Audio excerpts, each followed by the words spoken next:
selamat siang. Perkenalkan, nama saya Krisana Padaloni. Saya di sini mewakili teman-teman saya dari kelompok 4. Kami akan menjelaskan diskusi kami tentang pendidikan kesehatan HIV/AIDS. Nah, sebelum masuk di penjelasannya, perkenalkan dulu nih nama teman-teman kelompok saya. Yang pertama ada Yunifira Samene, yang kedua ada Rosa Kristanti Diulendo, dan yang ketiga ada Sanca Metkono, yang keempat ada Cindy Johnstein, yang kelima ada Robi Meta, dan yang keenam ada Yohanes Malaikari. Nah, selanjutnya kita akan tahu nih apa dan bagaimana penyebab dan tanda dan gejala semuanya tentang HIV/AIDS. Selamat menyaksikan.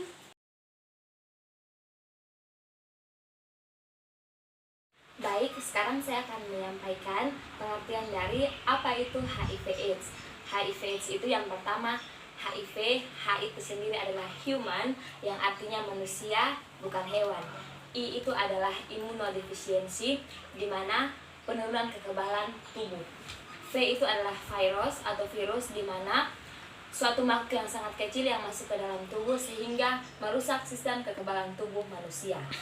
Nah, dari 3 pengertian itu, kesimpulannya HIV itu adalah virus yang masuk ke dalam tubuh manusia melalui cairan tubuh berupa air mani, darah, cairan vagina, dan juga ASI, dan merusak sistem kekebalan tubuh atau daya tahan tubuh sehingga manusia kehilangan daya tahan tubuhnya dan mudah terkena penyakit. Yang berikut, AIDS.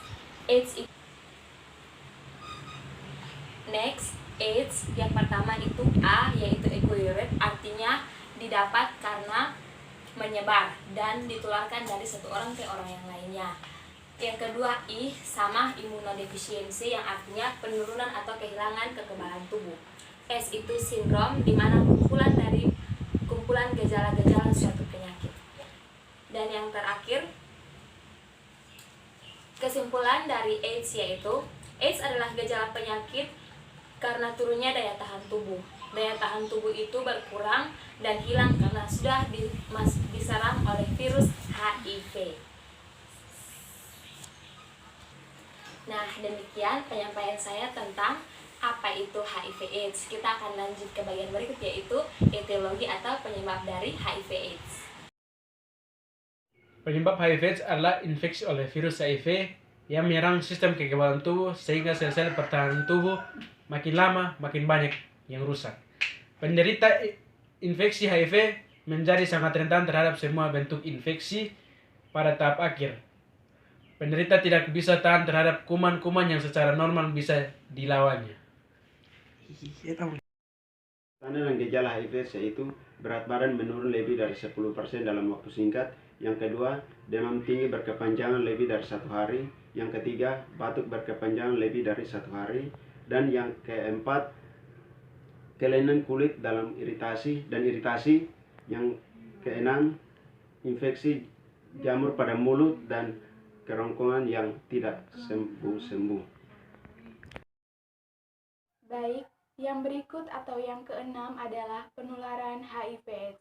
Beberapa perilaku berisiko yang memungkinkan terjadinya penularan dan perilaku yang menularkan HIV/AIDS tersebut, yaitu yang pertama, melakukan hubungan seksual dengan penderita HIV tanpa alat pengaman. Kadang, meskipun menggunakan alat pengaman, risiko penularan tetap ada. Misalnya, terjadi robekan pada pengaman sehingga penularan dapat terjadi. Yang kedua, menggunakan jarum suntik dan alat tusuk lainnya, misalnya alat tindik bekas si penderita. Yang ketiga, penularan kepada bayi dari ibu penderita HIV selama kehamilan dan bersalin.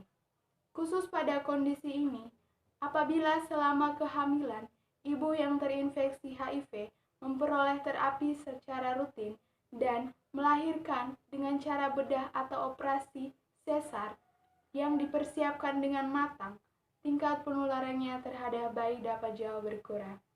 Yang keempat, menerima transfusi darah dari penderita HIV. HIV tidak menular melalui peralatan makan, pakaian, handuk, sapu tangan, kosmetik, toilet yang dipakai secara bersama-sama. Begitupun halnya dengan aktivitas ciuman pipi, berjabat tangan, hidup serumah dengan penderita HIV, dan hubungan sosial lainnya juga tidak menularkan virus HIV. Air liur, air mata, air seni penderita HIV, serta gigitan nyamuk belum terbukti dapat menularkan HIV. Baik, kita akan masuk ke pengobatan HIV. Obat-obatan ARV adalah beberapa obat yang digunakan untuk mengobati infeksi HIV.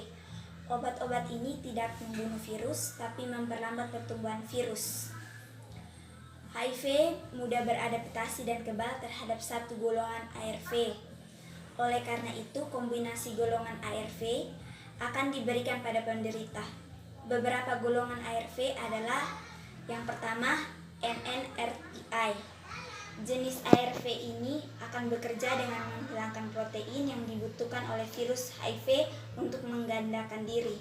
Yang kedua, NRTI.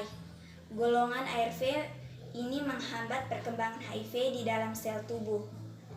Yang ketiga, protease inhibitors. ARV ini akan menghilangkan protease, jenis protein yang dibutuhkan HIV untuk memperbanyak diri. Yang keempat, entry inhibitors. ARV jenis ini akan menghilangi HIV untuk memasuki sel-sel CD4. Integrase inhibitors. Jenis ARV ini akan menghilangkan integrase protein yang digunakan HIV untuk memasuki materi genetik ke dalam sel-sel CD4.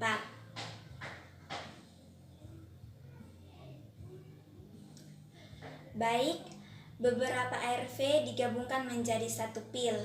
Begitu pengobatan HIV dimulai, mungkin obat ini harus dikonsumsi seumur hidup. Jika satu kombinasi ARV tidak berhasil, mungkin perlu beralih ke kombinasi ARV lainnya. Anda harus membuat jadwal rutin untuk memasukkan pengobatan HIV ke dalam pola hidup sehari-hari. Pengobatan HIV bisa berhasil jika mengonsumsi obat secara teratur. Jika melewatkan satu dosis saja, efeknya bisa meningkatkan resiko kegagalan. Kemudian, efek samping pengobatan HIV. Semua pengobatan untuk HIV memiliki efek samping yang tidak menyenangkan. Jika terjadi efek samping yang tidak normal, Anda mungkin perlu mencoba kombinasi obat-obatan ARV yang lainnya. Berikut ini adalah efek samping umum yang dapat terjadi. Yang pertama, kelelahan. Kedua, mual. Ketiga, ruam pada kulit. Yang keempat, diare. Yang kelima, satu bagian tubuh menggemuk, bagian tubuh yang lain kurus. Kemudian perubahan suasana hati.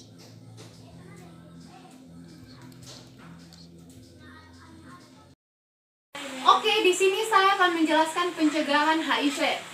Di sini saya menggunakan prinsip A, B, C, D, dan E. Prinsip yang pertama A. A itu abstinence, yaitu upaya untuk tidak melakukan hubungan seksual, terutama bagi teman-teman yang belum menikah. Yang kedua B.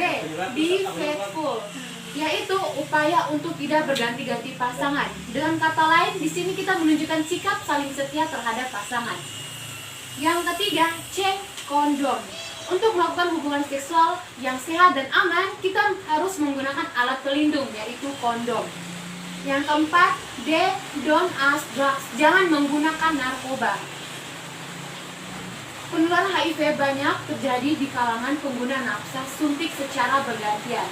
Yang terakhir, E. Equipment. Hindari menggunakan alat atau bahan yang tidak steril. Seperti jika kita ingin melakukan akupuntur atau menggunakan tato, kita harus menggunakan jarum yang benar-benar steril dan jangan menggunakan jarum orang lain. Demikian penjelasan pencegahan dari saya. Ingat, gunakan prinsip pencegahan A, B, C, D, E dengan baik dan benar.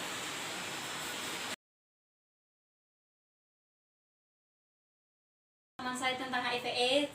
Jadi HIV/AIDS itu menyerang sistem kekebalan tubuh kita. So, teman-teman harus menjaga sistem kekebalan tubuh ya. Ingat, HIV/AIDS itu jauhi penyakitnya, bukan orangnya. Salam sehat. Terima kasih.